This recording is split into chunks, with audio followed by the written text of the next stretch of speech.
My name is Eliza Moore.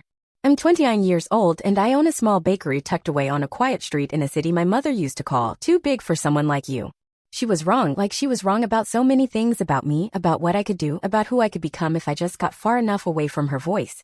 I was born in a small town that nobody ever really leaves. One of those places where everyone knows your business before you do, where rumors are currency and family is both anchor and chain. My mother's name is Judith Moore, but everyone calls her Judy. To them, she's a respectable woman, a single mother who worked hard to raise her only daughter after my father vanished when I was 3. To me, she was a storm in a human body. Her love came with barbed wire and salt, and her words were the sharpest blades I ever felt. "You're lazy, Eliza," she used to say when I was 10 and I'd forgotten to sweep the kitchen after dinner. "No man will want a girl who can't even pick up after herself." By 13, it was, "You think you're smart, don't you? You're not. You're just a little girl who'll never be good enough." By 16, when I started to dream about leaving, she laughed in my face. "You'll be back crawling to me when the world spits you out. Nobody wants a useless girl." I learned to be quiet. I learned to hold my tongue until it bled, to swallow my anger like bad medicine. I learned how to pack it all away so neatly that I could smile at teachers and neighbors and pretend my mother's voice didn't echo in my head long after she'd gone to sleep in her chair with the TV flickering blue shadows across her face. When I turned 18, I didn't throw a party. There was no cake, no balloons. I didn't want any of that. I wanted escape, and I had saved just enough, a small secret envelope of tips from waiting tables at the only diner in town, a few crumpled 20s hidden in an old cereal box at the back of my closet. Enough for a bus ticket to a city 3 hours away and a week's rent in a room that smelled like mildew and freedom. I didn't leave a note. I didn't say goodbye. One night I waited until her snores rattled the thin walls of our tiny house, and then I slipped out the front door with my backpack and my mother's last hateful words still ringing in my ears. The city didn't greet me with open arms. My first weeks were a blur of cold floors and cheap coffee, of jobs that paid just enough for me not to starve but never enough for me to rest. I washed dishes in the mornings, waited tables at night, cleaned motel rooms on weekends. My feet were always sore, my hands raw from bleach and soap. But nobody told me I was useless. Nobody called me lazy.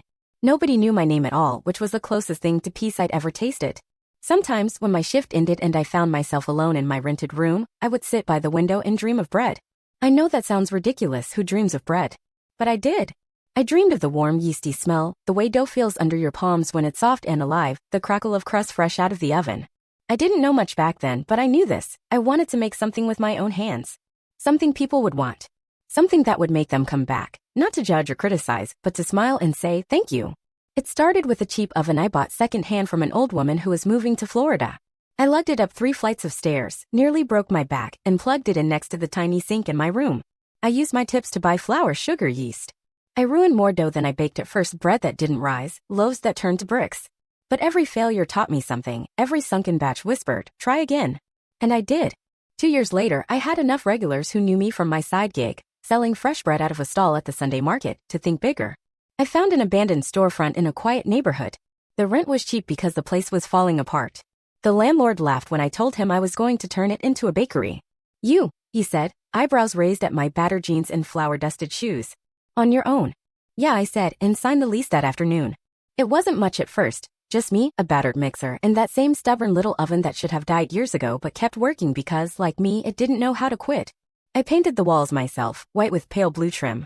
I found old wooden chairs at a thrift shop, scrubbed them clean, painted them too. My sign was hand-painted, crooked but proud, ashes and flour.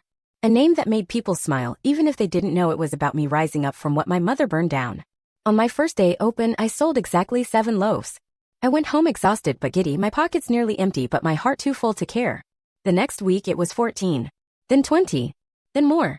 Word spread the way warm bread does, slowly at first, then all at once. People liked the smell when they walked by. They liked the taste even more. By the time I turned 25, Ashes and Flour was more than a bakery. It was mine. The floors were warm in winter. The shelves were full of fresh bread and pastries, and the chairs were always occupied by someone sipping coffee or reading a book, the air humming with quiet chatter. I was still tired all the time, but it was the good kind of tired, the kind that says you've built something real. I didn't think about my mother much during those first years. I didn't have to. Her voice was still somewhere deep in my head, but softer now, easier to drown out with the laughter of my regulars and the smell of cinnamon rolls baking before dawn. I thought I'd left her behind forever, but mothers have a way of finding you, especially when they need something. It was a Wednesday morning just before dawn, when my past decided to show up on my doorstep. I remember because I was kneading dough behind the counter, my fingers sticky with flour. humming to the soft crackle of the old radio perched by the window. Outside, the street was still asleep. Only the streetlights watched me work. I heard the knock, 3 sharp raps against the glass of the bakery's front door. I glanced up, half expecting to see the milk delivery guy who sometimes came early. But there was no white truck outside. Just a lone figure in the blue-gray wash of the street lamp. I wiped my hands on my apron, walked over and flipped the sign to closed. But she knocked again, harder this time. A sound that made my stomach twist in a way I hadn't felt in years. When I finally opened the door, the cold air slipped in first, sharp and biting against the warmth of my bakery. Then came my mother. She looked smaller than I remembered. She was bundled in a coat too big for her narrow shoulders, her hair tucked under a faded knit hat. The lines around her mouth were deeper, carved by time and bitterness. But her eyes, pale blue, sharp as broken glass, hadn't changed at all. "Eliza," she said, her voice scraping across my name like sandpaper. "You gonna let me in?" I stood there, blocking the doorway, dough drying on my fingertips. For a moment I wondered if I was dreaming. If I'd imagined her out of the dust of my old life. But no. She was real. Her smell, that faint mix of cheap laundry soap and stale cigarettes, hit me like a memory I'd never wanted back. "What are you doing here, Mom?" I asked. She glanced over my shoulder into the warm glow of the bakery, her eyes moving over the shelves, the counter, the neat rows of bread cooling on their racks. She took it all in like it was a test she'd been waiting for me to fail. "It's cold out here," she said, ignoring my question. "Aren't you gonna invite your mother in?" Something inside me, that old obedient part that used to flinch at her voice, wanted to step aside. But I didn't move. I watched her shiver, saw her eyes flicker, calculating. "Why are you here?" I asked again. Her shoulders dropped, a sigh spilling out like smoke. "I need help, Eliza." I should have slammed the door. I should have told her to go find someone else to pity her. But I didn't. I stepped aside and let her in. She moved past me, her boots squeaking on the clean tiles. She looked around with that same critical eye she used to sweep over my childhood bedroom, hunting for dust or secrets or any small proof that I'd failed her. "It's nice," she said finally, like the word tasted sour in her mouth. I didn't answer. I went back behind the counter, kneading the dough again because my hands needed something to do. She perched on one of the stools by the window, her coat slipping from her shoulders, revealing how thin she'd gotten. I tried not to care, but my traitorous eyes kept darting to the sharp angles of her collarbones. "How did you find me?" I asked. She sniffed, rubbed her hands together for warmth. "Small town, Eliza. People talk. Word got back you were here, running some little bread shop." I bit my tongue at that, little bread shop. Of course she'd find a way to make it sound small, like nothing. "And?" I pressed. She didn't look at me. Her gaze stayed on the baskets of croissants, the neat rows of pastries waiting to be boxed for the early commuters. Her voice dropped to something softer, something almost fragile. I knew that tone. I'd heard it when she needed to borrow money from neighbors, when she sweet-talked social workers when she wanted something. "I lost the house," she said. "Couldn't keep up with the bills. No one around to help, not since you left. And I got sick last winter, real sick. Missed work. They let me go." "What about your sister?" I asked, though I knew the answer. My aunt had washed her hands of my mother years ago. Judith's mouth twitched. No one wants to help an old woman with nothing to her name. I stared at the dough under my palms, felt its warmth, its weight. My bakery. My life. My rules. For so long I'd dreamed of this, her needing me more than I ever needed her. "What do you want, Mom?" She looked up then, her eyes too bright. "Just a place to stay. Just until I get back on my feet. I'll help around here, clean, run errands, whatever you need." I almost laughed. Judith Moore, the woman who used to scream if I left a cup in the sink, offering to scrub my floors. The irony burned so bright I could barely see her face behind it. "I don't have room," I said flatly, though it wasn't true. My apartment above the bakery was small, but she'd fit if I let her. "Eliza, please," she whispered. I got nowhere else to go.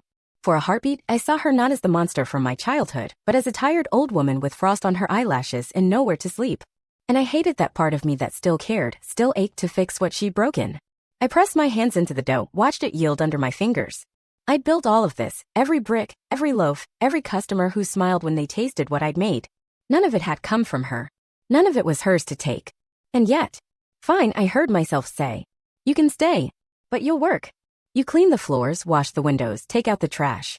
I'll pay you minimum wage, like any other employee. That's it." Her mouth opened, maybe to protest, maybe to say thank you. But I didn't give her the chance. "You want a bed? Earn it." For the first time in my life, my mother nodded at my words. Not a scolding, not an insult, just a nod. Like maybe she understood that the balance had shifted. Maybe she hated it. Maybe she didn't care. But I did. I turned away before she could see my hands shaking. She moved in that same day.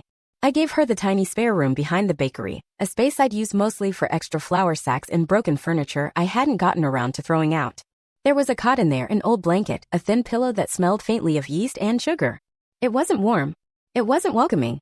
But it was hers, and it was more than she'd ever offered me when I was the one looking for a shred of comfort. Judith didn't complain. Not out loud, anyway. She shuffled around the room, moving my stored boxes aside like she was rearranging the debris of her own pride. I watched her from the doorway, arms crossed over my apron, feeling something sharp and sour in my chest. "You'll start tomorrow," I said. "We open at 6, so you're up by 4. The floors need to be mopped before the first customers come in. Windows wiped down inside and out. Trash goes out back, the collection's at 8. She turned toward me slowly, her hair loose from her hat now, thin gray strands falling around her hollow face. For a moment I thought she'd spit out some barb, some venom to remind me who she used to be in my life. But all she did was nod. "Fine," she said. "You got coffee?" I almost laughed. "You got coffee?" Like she was a guest in my kitchen again, ready to bark for more sugar. I held her gaze, then jerked my chin toward the break room behind the counter. "Cups by the sink. Make it yourself." She brushed past me without a word. I stood in the hallway, listening to the clink of the mug, the hiss of the old kettle. My heart was hammering against my ribs. It felt like being 17 again, standing in the kitchen while she shouted about dirty dishes and wasted money.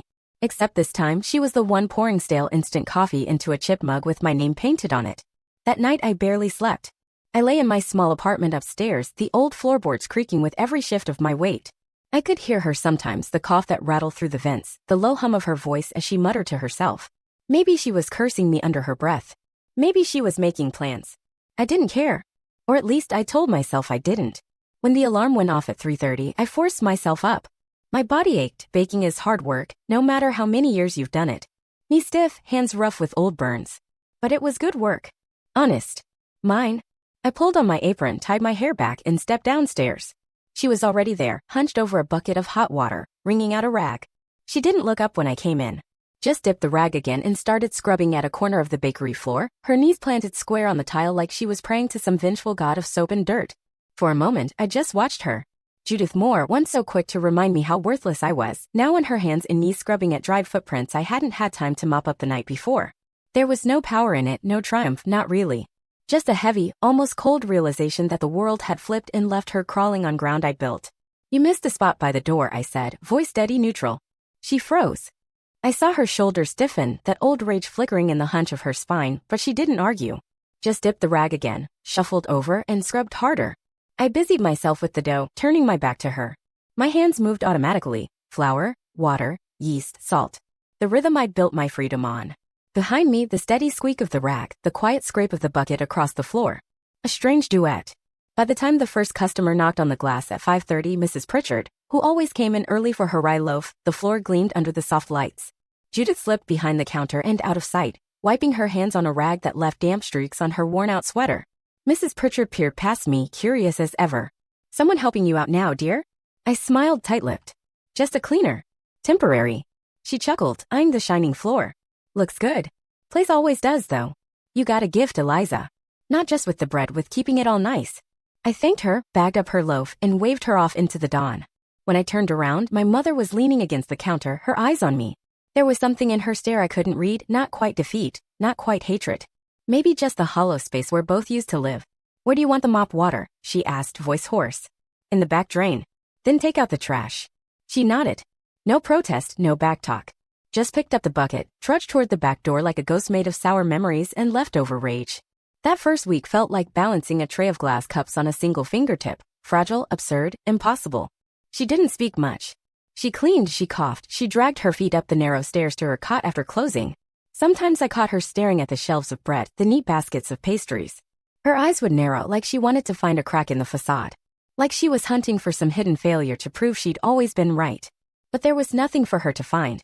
My bakery ran like clockwork. My customers smiled when they paid. My books balanced down to the penny. Every warm loaf was a brick in the wall between who I'd been and who I was now. One night, after I counted out her pay in small bills and slid it across the counter, she stared at the money like it might bite her. "You really gonna make me take this?" she asked, voice low, almost incredulous. I met her eyes unflinching. "You work for it. You get paid for it. just like everyone else.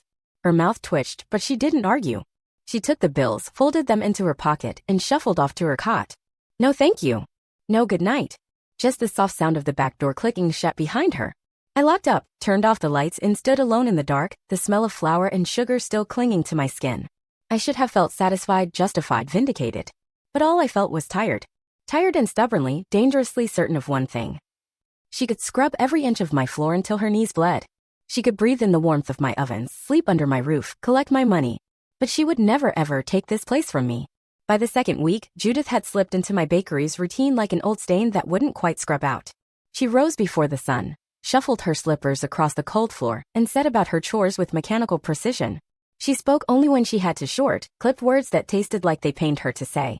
The customers knew her only as the cleaner.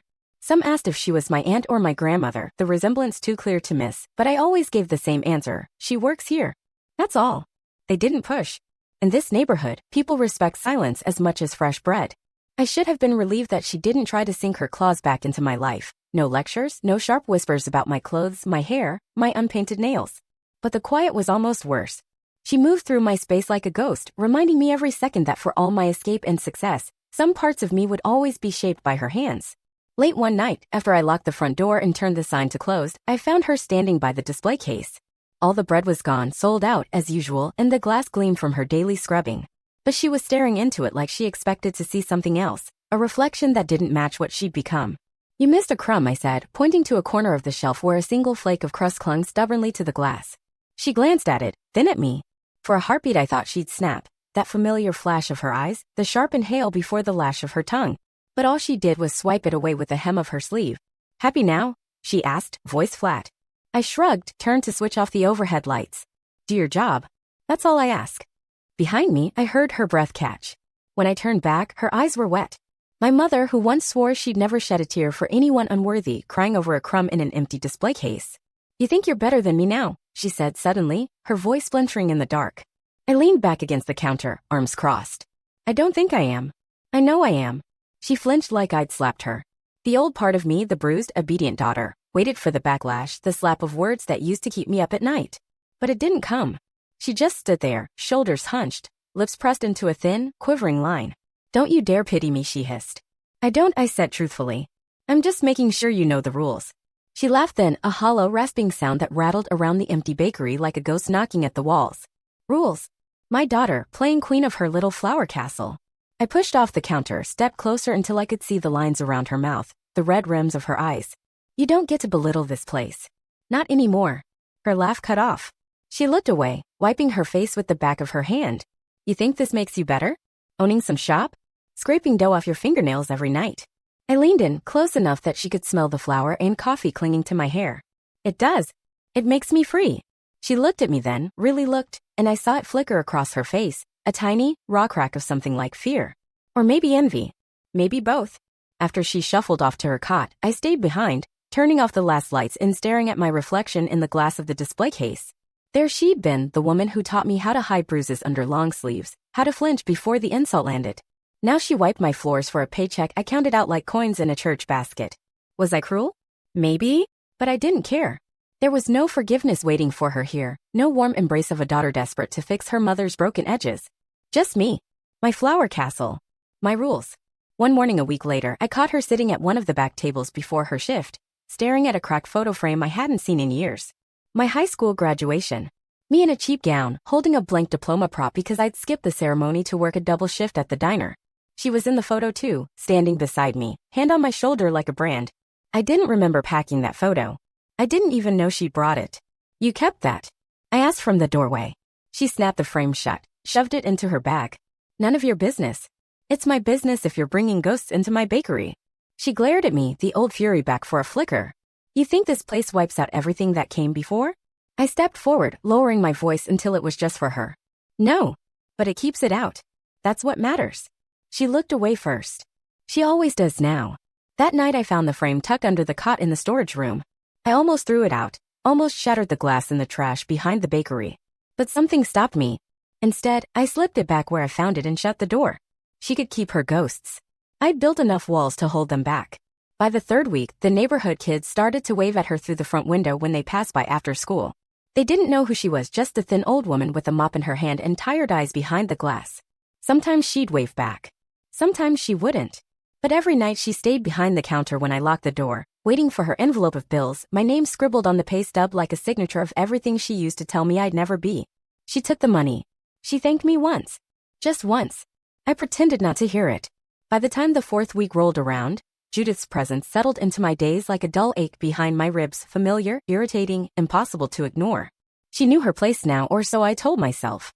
She did the work I gave her, mopped and scrubbed and scraped at corners no one but her noticed, because she knew I'd see if she didn't. Sometimes she'd linger at the front window when the bakery was full, families laughing over pastries, students hunched over textbooks with coffee rings blooming on their notebooks. I'd catch her watching them with that hungry, wolfish look she used to wear when she'd size up neighbors for gossip or favors. But here, nobody asked her anything. Nobody knew her. She was just the cleaner, the shadow behind my bright, warm counters.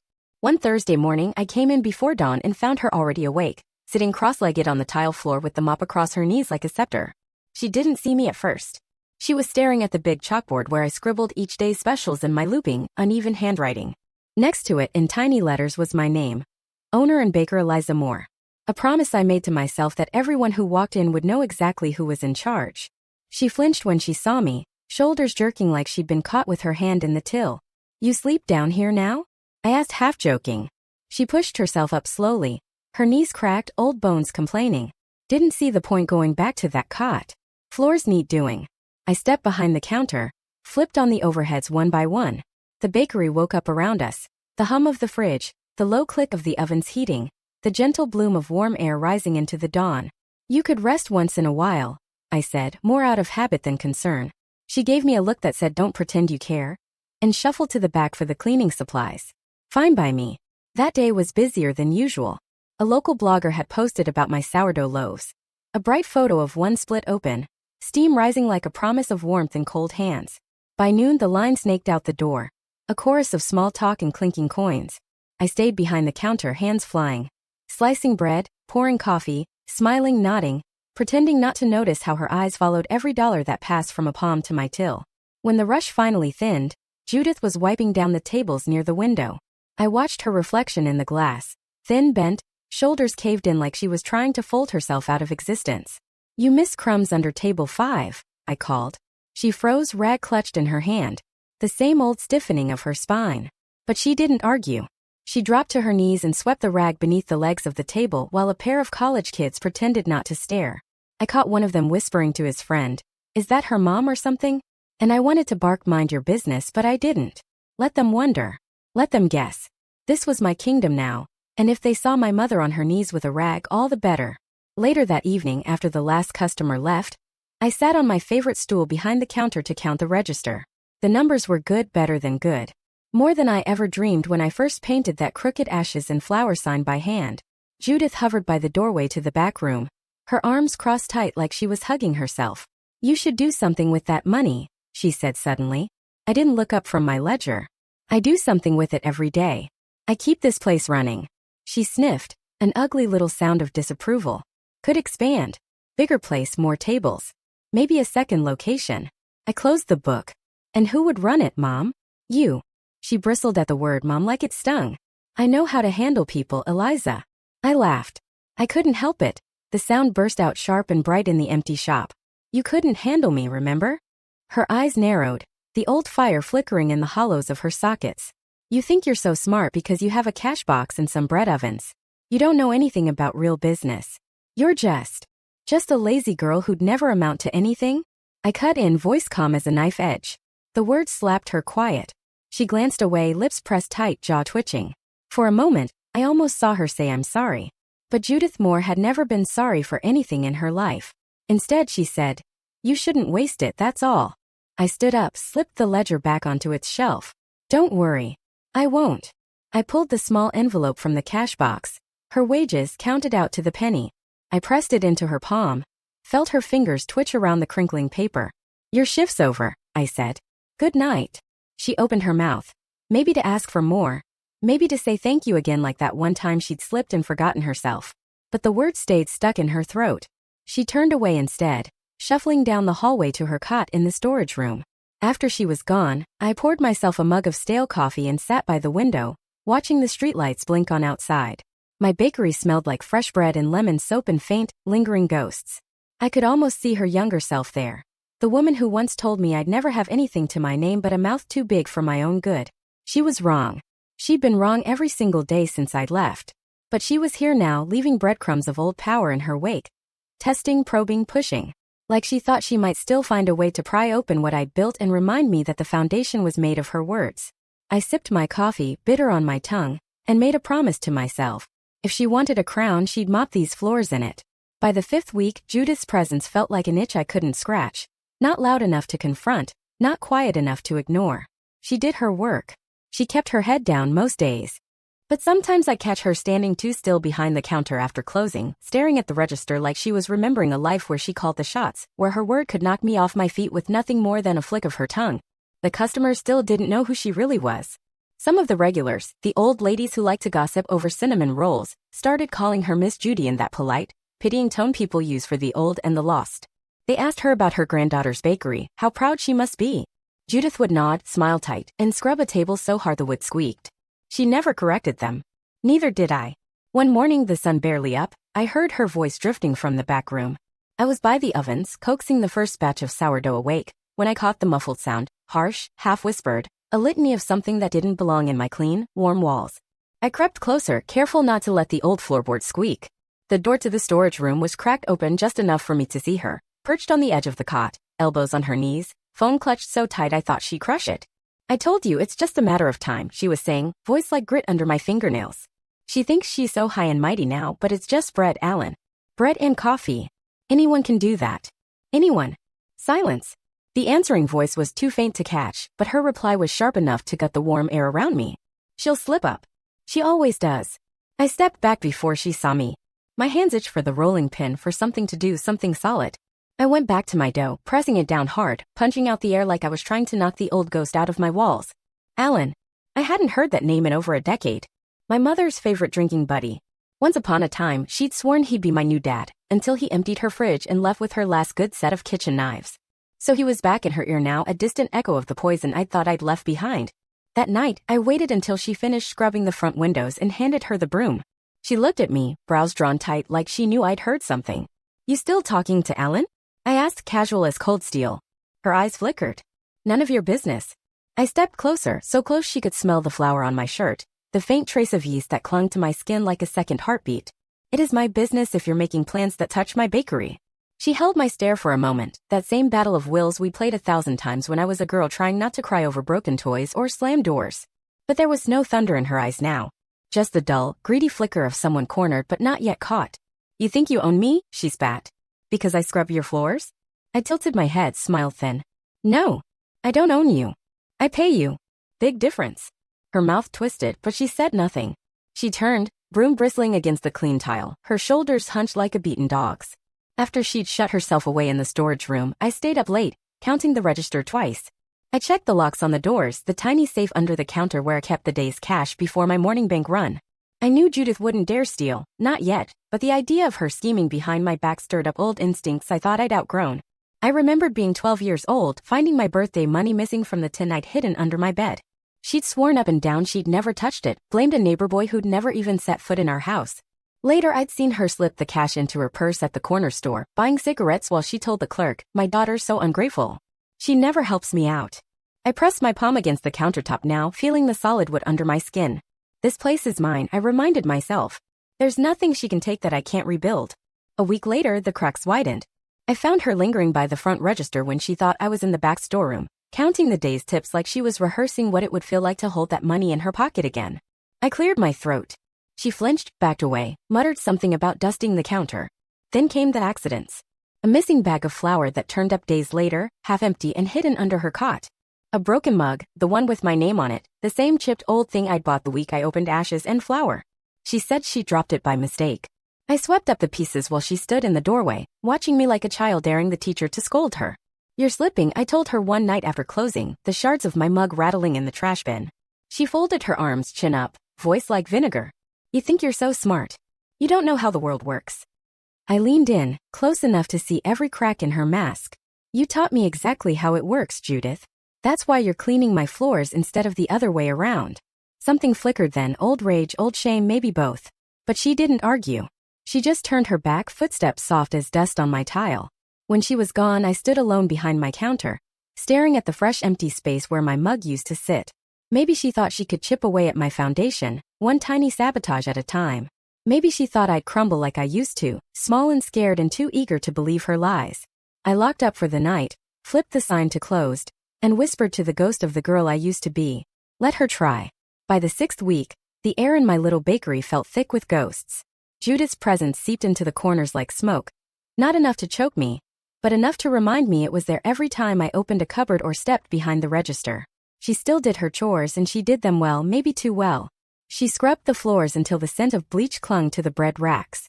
She polished the glass until my reflection stared back at me in double. A perfect little penance for a life spent poisoning mine. Except we both knew this wasn't penance at all. It was a waiting game. A test of who would blink first. One Tuesday evening, the bakery was nearly empty. Just a young couple lingering over shared crumbs and the last dregs of coffee. I stood behind the counter, counting the register with one eye on Judith as she wiped the windows for the 3rd time that day. She paused when she caught my gaze in the reflection. You're watching me, she said, her voice soft enough that the couple couldn't hear. I didn't bother to deny it. Old habits die hard.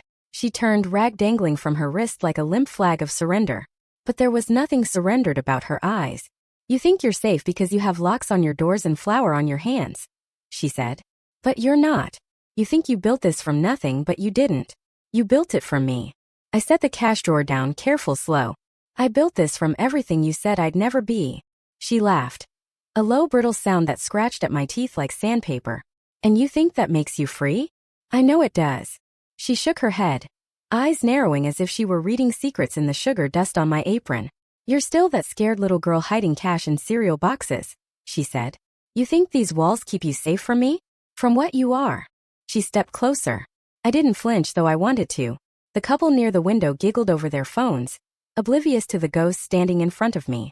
She leaned in, so close I could smell her stale coffee breath. You can't keep me out, Eliza. I live in here. She tapped her temple, then pressed a finger to my chest, right over the hollow where my ribs met. And here. For a heartbeat I did feel 12 again, broke and terrified, counting coins in the dark while she banged on my door, demanding to know what I was hiding. But then I blinked and she was just Judith Moore. Old bones wrapped in faded clothes, working for minimum wage in a kingdom she couldn't touch. I stepped back, breaking the contact. Wash your hands before you finish the tables, I said, my voice calm, level. And mind your words, or tomorrow I'll find someone else to mop this floor. She flinched at that, her pride stung deeper than any slap. But her chin rose, sharp as the blade she'd always tried to keep pressed to my throat. You'd throw your own mother out on the street? She asked, daring me to say yes. I didn't answer. I didn't need to. The register drawer snapped shut, loud enough to drown out the ghost of my past clinging to the rag in her hand. That night, after she'd retreated to her cot, the door shut tight, the faint hum of her coughing seeping through the cracks. I stood by the window and watched the city slip into sleep. The sign on my door, ashes and flour, reflected back at me in the glass. The words steady. The paint still a little crooked where my brush had slipped all those years ago. Imperfect. Mine. The next morning I woke to the smell of smoke. Not the good kind. Not warm loaves or cinnamon crusts curling golden in the oven. Real smoke. Acrid. Sharp. Wrong. I flew down the stairs barefoot, heart hammering against my ribs. The bakery was dark except for the thin, ugly trail of black that crept along the wall behind the counter. A smoldering singe near the old fuse box. Judith was there, standing too close, hands tucked into her sweater like she'd just pressed them against something hot. What did you do? I asked, my voice raw. She turned calm. Too calm. Faulty wires, she said. Old building. You should have kept it up better. I pushed past her, yanked open the fuse box. The smell of burnt plastic bit at my eyes. It wasn't a full fire, not yet. Just a threat. A warning. Or maybe a promise. I spun to face her. She didn't back away. You trying to burn me out? I hissed. She lifted her chin. You think you're untouchable, Eliza? You think the world won't take this away from you the second you slip? I laughed, sharp, bitter. You really think a spark will scare me? After you? After everything. She stepped closer, her voice low, soft as poison. You owe me. Every brick, every crumb. You don't get to shut me out. Something cold settled into my bones then. I realized all at once that Judith Moore wasn't just a ghost in my walls, she was a fire. One I kept burning because I thought I could control it. because a part of me still wanted her to see what I built and break under the weight of my success. But that was never going to happen. She'd rather torch it all than bow her head. I slammed the fuse box shut, the metal echoing in the early silence. Then I looked her dead in the eye. "You want a fire? Try me," I said. "But if you even think about touching this place again, if you so much as flick a match, I'll toss you out on the street so fast you'll be begging that useless old friend of yours to take you in." Her nostrils flared. Her lips curled. But I saw it, the flicker of fear, sharp and small, buried behind the rage she'd worn like armor all my life. She turned first, slinking away down the hall, her slippers whispering across the clean tile. I stood there in the dark, the singe mark on the wall still smoking behind me. For the first time since she'd walked through my door, I felt something close to peace. Not because she'd stopped fighting, but because I knew finally that I'd stopped being scared. She was a spark in my walls. And I'd learned to bake with fire. The morning after the smoke, I didn't sleep. I didn't even lie down. I stayed in the bakery's kitchen, perched on my favorite stool by the prep table, my bare feet planted on the cold tile floor. The oven hummed beside me like a loyal dog, its heat wrapping around my shoulders while outside the sky turned from black to bruised blue. At some point, maybe an hour before dawn, I stood and got to work. My hands knew what to do, even if my thoughts clawed in circles. I mixed flour and salt, yeast, and warm water. I kneaded until my knuckles ached and my shoulders burned. Dough rose under my palms, soft and alive, indifferent to the smoke marks behind me. Bread doesn't care who your mother is. It doesn't care how many times someone tells you you'll never be enough. It just needs warmth, time, and your whole damn will to make something out of almost nothing. Judith didn't appear until the smell of baking filled every corner of ashes and flour. She crept into the kitchen like a rat nosing for scraps. I heard her slippers first, that soft hush across the tile, before I caught the sour edge of her perfume, cheap and cloying. She hovered by the door, her eyes flicking from the trays lined up for the morning rush to the single scorched patch near the fuse box, a stain I hadn't scrubbed clean yet. A reminder. A threat that hadn't worked. "Play still standing, I see," she said, voice dry. I didn't bother turning. I brushed a fresh loaf with melted butter, let it soak into the crisp crust. "Try harder next time. Maybe bring a match instead of your mouth." I heard her sharp inhale, the way her teeth clicked together like she was biting down on the old poison words. But this time, none came out. Silence, my favorite sound when it came from her. She stepped closer, hands twisting in the sleeves of her faded sweater. I could feel her eyes on my shoulders, my arms, the rough burns and flour smudges that would never scrub away. Marks of my work. Marks she would never understand. "You're tired," she said suddenly, soft as a lullaby. "You can't keep this up forever." I turned then, slow, spatula in one hand like a scepter. "Watch me." Her mouth curled at one corner, not quite a smile. "You always think you're stronger than you are, Eliza. Just like your father." I snorted, dropping the spatula on the tray with a clang that made her flinch. "Don't talk about him." She tilted her head, hungry for any crack in my walls. "He ran off because he couldn't stand the work. Couldn't stand me. And you think you're different? You'll break the same way he did." I stepped closer until I could smell the stale coffee on her breath, see the faint smudge of flour on her collar where she'd leaned against the counter while she watched instead of cleaned. "You're right," I said.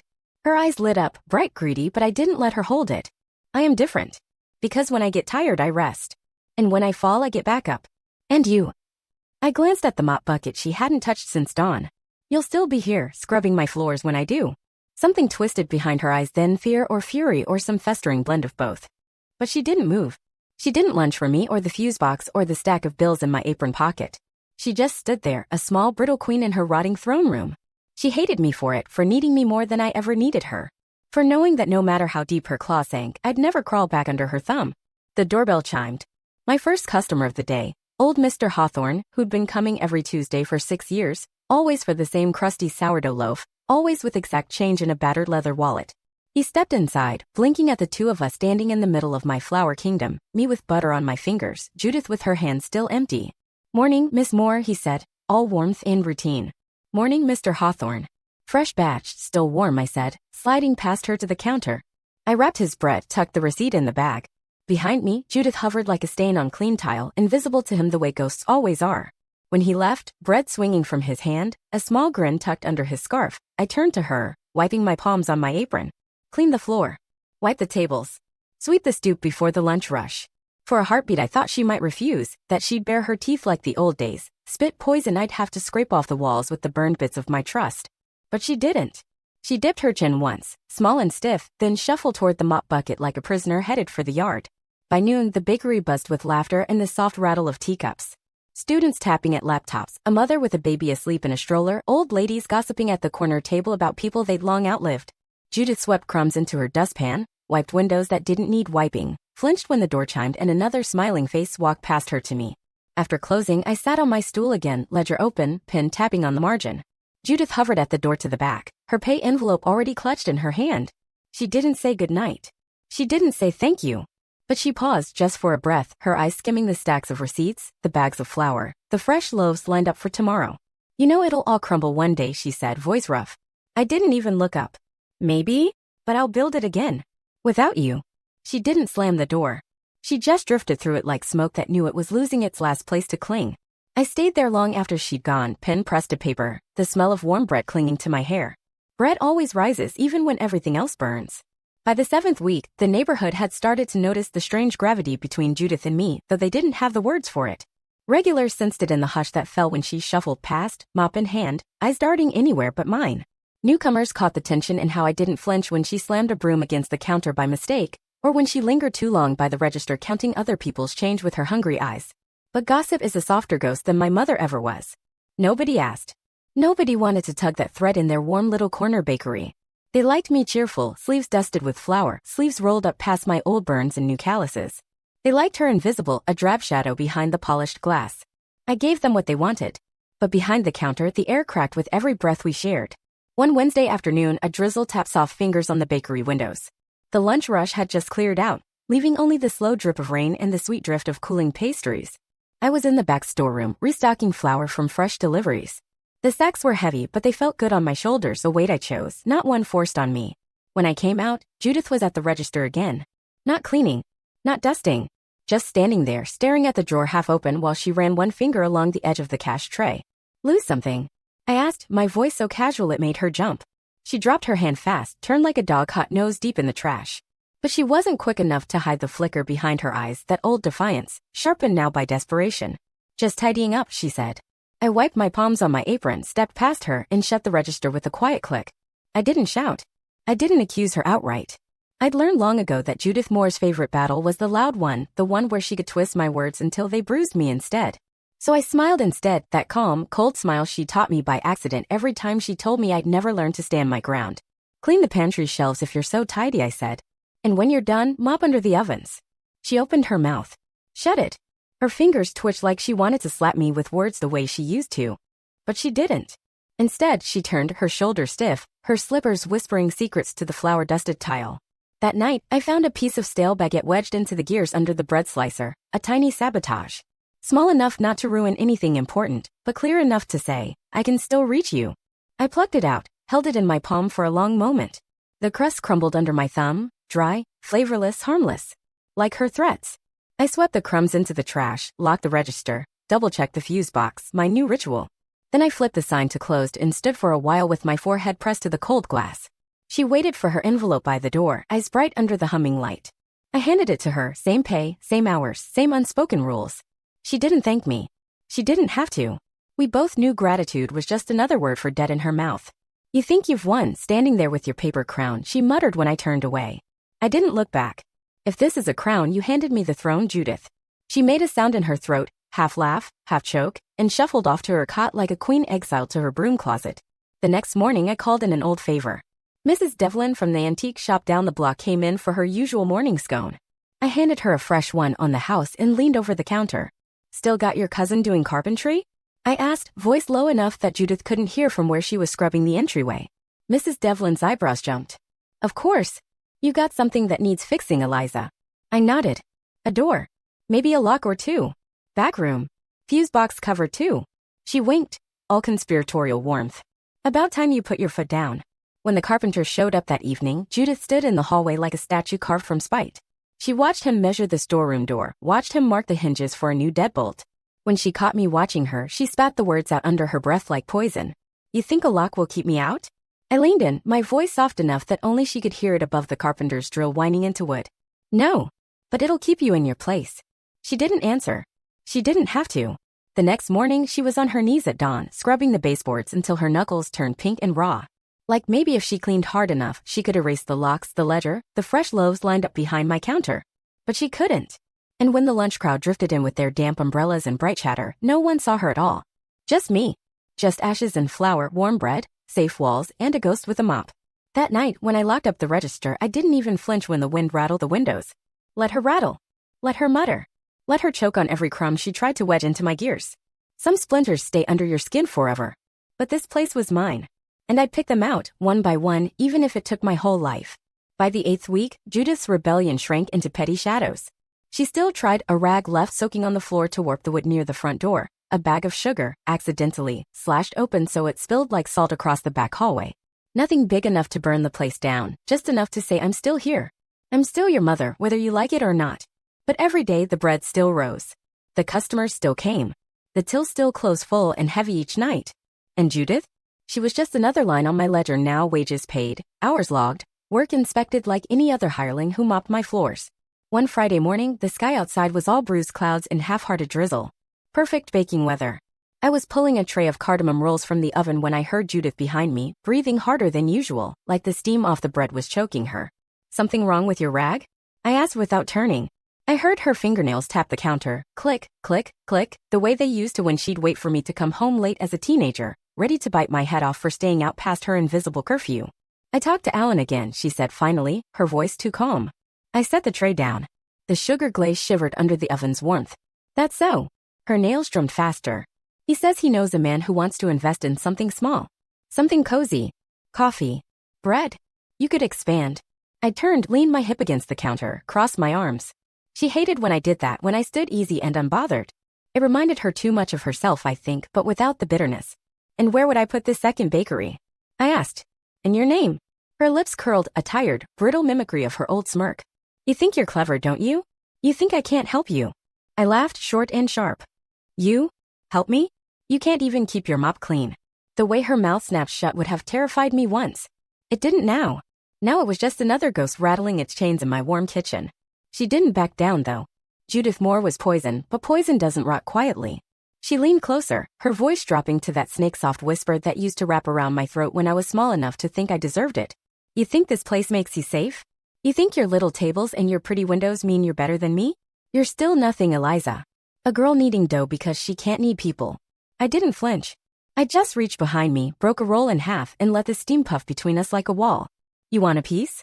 I asked. You can have what you earn. Nothing more. I saw it then, the truth she'd spent her life trying to bury under rage and spit in promises she'd never keep. She hated that I'd learned to live on what I could make with my own hands. She hated that I didn't need her crumbs. She turned away, breath rattling in her chest. You think you're better than me, she hissed. I didn't bother answering. I just popped the piece of roll into my mouth and let the sugar melt on my tongue. The storm that afternoon slammed rain against the windows hard enough to rattle the panes. Customers lingered longer than usual, sipping coffee and trading gossip over the hum of the ovens. Judith mopped around them like a phantom, a smear of gray moving between warm pockets of laughter she couldn't touch. A little girl, maybe 6, maybe 7, tugged at her mother's sleeve as they waited for their takeout bag. Mommy, who's that lady? She asked, her voice as clear as a bell. Her mother shushed her, flustered. But the girl kept staring at Judith's hunched shoulders, the rag clutched so tight her knuckles went white. I met the girl's wide eyes over the counter and smiled. She works here, I said, voice light and easy. She keeps the place clean for me. Judith's head jerked up like I'd slapped her. The mother flushed crimson, grabbed the girl's hand, and mumbled something polite before ducking out into the storm. Judith dropped the rag. It hit the wet tile with a slap. You think you're clever, she spat. I leaned over the counter, elbows planted in the flour dust. No, just honest. That night, after the last scone crumb was brushed away and the last dime tucked in the register, I found her by the door waiting for her envelope. She looked small in the glow of the street lamp outside, smaller than she'd ever let herself be when I was a child cowering in my bedroom. She held out her hand for her pay. I didn't drop it in right away. I just looked at her, really looked. The stooped shoulders, the frayed sleeves, the faint smell of bleach clinging to her hair. The raw edges of her pride shredded and swept up with the daily crumbs. Judith, I said. Not Mom. Just Judith. She stiffened. You don't get to talk to Alan about my business. Ever again. Her jaw twitched. Or what? Or you're out of work. Out of this roof. Out of my life. For good. We stared at each other, two women in the shell of a war neither of us would ever win outright. But some victories don't come with parades. Sometimes they come in the form of silence, the small, cold understanding that seeps into bones and tells you, it's enough. She snatched the envelope from my hand, eyes shining wet under the buzzing light. Ungrateful little bitch, she whispered. I just smiled. Good night, Judith. After she shuffled down the hallway, I locked the door behind her. Outside, the rain eased, washing the street clean. Inside, the bakery smelled like sugar and flour and faint old smoke, my kingdom, my scars, my warmth. The weight of her words didn't sink into my skin anymore. They fell off like flour dust. Like ash swept into the drain. By the 9th week, the walls of ashes and flour felt more mine than they ever had. Maybe it was the new deadbolt on the back storage room. Maybe it was the way Judith's footsteps had grown softer, her voice duller, as if every mop stroke, every corner she scrubbed was just grinding down what little pride she had left. She still found ways to spit poison, small and sour. A rag dropped in a clean sink. A customer whispered to behind my back, "She's your mother, isn't she?" Poor thing. But those little barbs bounced off now. They found no soft place to stick. One night, near closing, I stood alone at the front counter, wiping down the glass with a warm cloth. I caught Judith in the reflection, sitting at table 3 with her arms folded, staring at the loaf display like she could crack it with her mind alone.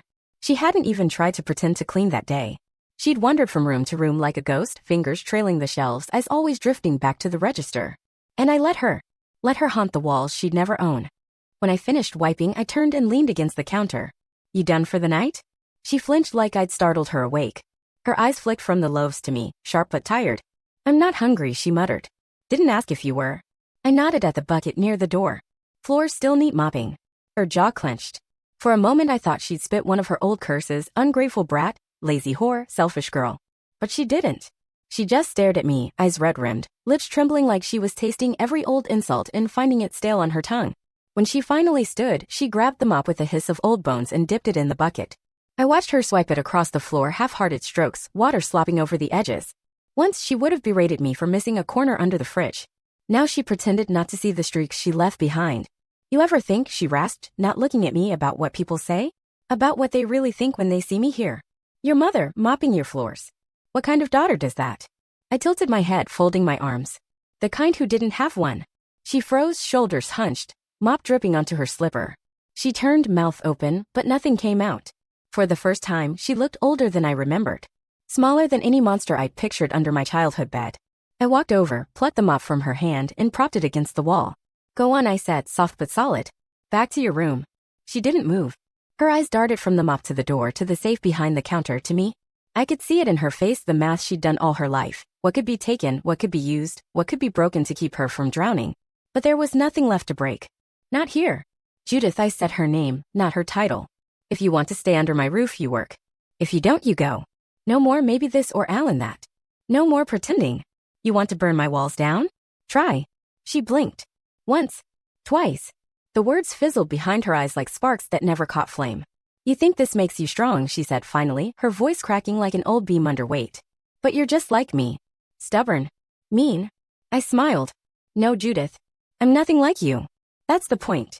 She shuffled off, slippers whispering against the wet floor, the smell of bleach and stale rage trailing behind her. When the door to her back room clicked shut, I stood alone in the middle of my kingdom, mop dripping by the wall, flour dust swirling in the warm oven breeze. It hit me then. This wasn't about winning anymore. It wasn't about proving I was better, stronger, more worthy than the girl she tried to bury under her words. That girl was gone, kneaded into something new, risen past the burn. This was about keeping what was mine. The next day, the neighborhood was alive with the late spring chill that clung to coats and cheeks and made warm bread feel like a blessing. The line stretched out the door before sunrise. Inside, I worked the counter, elbows deep in flour and chatter, the hum of the ovens my steady heartbeat. Judith hovered in the corner, pretending to mop the already clean tiles. She watched every bill slip from customer hands to my till. Watched them thank me, praise me, call me Miss Moore like it was a crown I'd forged myself. When they left, she caught my sleeve by the sink, her fingers cold and bony. "This won't last," she said. A whisper, desperate. "Places like this, they crumble. Money dries up. People move on. Then what?" I pulled free, turned the faucet on, let the warm water wash the flour from my wrists. "Then I build another one," I said. "And you'll still be mopping someone's floor if you're lucky." She opened her mouth to spit venom, but all that came out was a cough, rough, rattling. She pressed her knuckles to her lips, eyes watering. I didn't flinch. Didn't offer her a glass of water. Didn't pretend she was something fragile I needed to fix. She built her whole life teaching me to kneel. And now here she was fighting to stand in a place that would never bow to her name.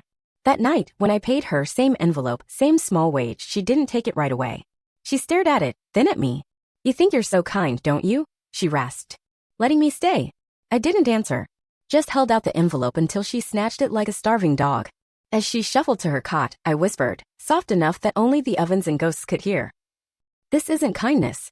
It's what you earned." After she was gone, I locked the door, turned the sign to closed, and sat in the quiet hum of my warm, flower-dusted kingdom. Her bitterness tasted like ash. My bread tasted like freedom. By the 10th week, even the walls seemed to know her presence was a residue, not a root. Judith Moore, once a storm that drowned out every voice but her own, was now just another hush in my bakery's dawn routine. The mop water swished. The oven hummed. The register clicked shut on neat rows of bills she'd never touch. The regulars kept coming, families who brought their kids to point at the pastry case, students who tipped extra because I'd learned their names and their stories. The chatter filled every corner Judith tried to claim. Some mornings I'd catch her by the window, staring out at the street as if she could find another life waiting there to save her. There never was. One Thursday, just before the doors opened, I found her standing by the fuse box again. Not touching it this time, just staring at the scorch mark from weeks ago, where her threat had hissed and died. You ever think, she rasped without looking at me, how it could have ended different? I rolled out the last dough for the morning batch, the metal scraper clinking against the counter. I do. I think about it every day. She turned, slow, stiff, eyes pale under the old yellow bulb. If you just stayed, she said. Worked at the diner. Married a boy with enough backbone to drag you home at night. If you'd listened. I laughed. Sharp. Soft. Enough to sting her ears. If I'd listened, I'd be scrubbing someone else's floors with you right beside me. Her mouth snapped shut. She pressed her lips so tight they vanished into the cracks around her mouth. No curses came out. Just a bitter little exhale, the last trickle of a poison well finally running dry. Later that day, she left the mop leaning against the front counter and just sat. Right in the corner booth. The same booth where customers spread their books and sip coffee and breathe the soft hum of safety.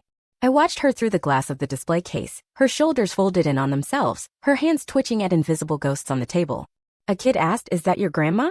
His mother shushed him before I could answer. I just smiled, wiped sugar off the counter, and said, "She just works here." When the sun dipped behind the rooftops and the street turned gold, I counted the till while she waited for her pay, the same as every night. She stood there in her threadbare sweater, the smell of bleach and stale cigarettes clinging to her like old debt. I slipped the envelope across the counter. She stared at it. Didn't reach for it yet. "You think you won," she said, voice low, almost lost in the soft click of the cash drawer. I didn't look up. There was never a game to win. She laughed, small, hollow, so different from the barking thunder she'd once called motherly love. "You'll always be nothing without me." I closed the register, calm as a prayer. "I'm everything you taught me to survive. And none of what you wanted me to be." She took the envelope then, her claws dull, her shoulders sagging. For the first time, her hands shook as she shoved the money into her pocket. I saw the tremor in her wrist, the way the old pride fought to stand up but never quite did. She looked at the door. Then at the floor she hadn't finished. Then at me, the final crumb stuck in her throat. "You'll regret this one day," she said. I shrugged, turned to box up the leftover rolls. "Maybe, but you'll regret it first." She didn't slam the door behind her. She didn't mutter threats into the quiet. She just left, slippers scuffing over the threshold, shadows swallowing her up as the street lamps flickered on one by one. I stood in my kingdom after she was gone, the ovens cooling, the warm bread smell settling into my hair. Outside, the street carried on. Laughter drifted through open windows. The sign on my door, "Ashes and Flour," glowed soft in the glass. My cricket promise, still standing. I washed my hands in the back sink, scrubbing off the dough, the sugar, the last fingerprints of her voice. My reflection in the metal faucet looked tired but not beaten. I thought of all the nights I'd stood here as a child trying to scrub her out of my skin. And I thought of now, no apology given, none owed. Only this warm hum of machines and the silent vow in my chest. Tomorrow I'd unlock the door at dawn. I'd bake a fresh batch. I'd greet the line that would come, rain or shine. And Judith Moore would stay exactly where she'd put herself, outside my walls with nothing left to burn. When I turned off the lights, the bakery settled around me like a second skin. The floor was clean. The register locked. The ovens waiting for more dough, more warmth, more mornings that were all mine. She always said I'd be nothing. Now she was my proof that I was everything.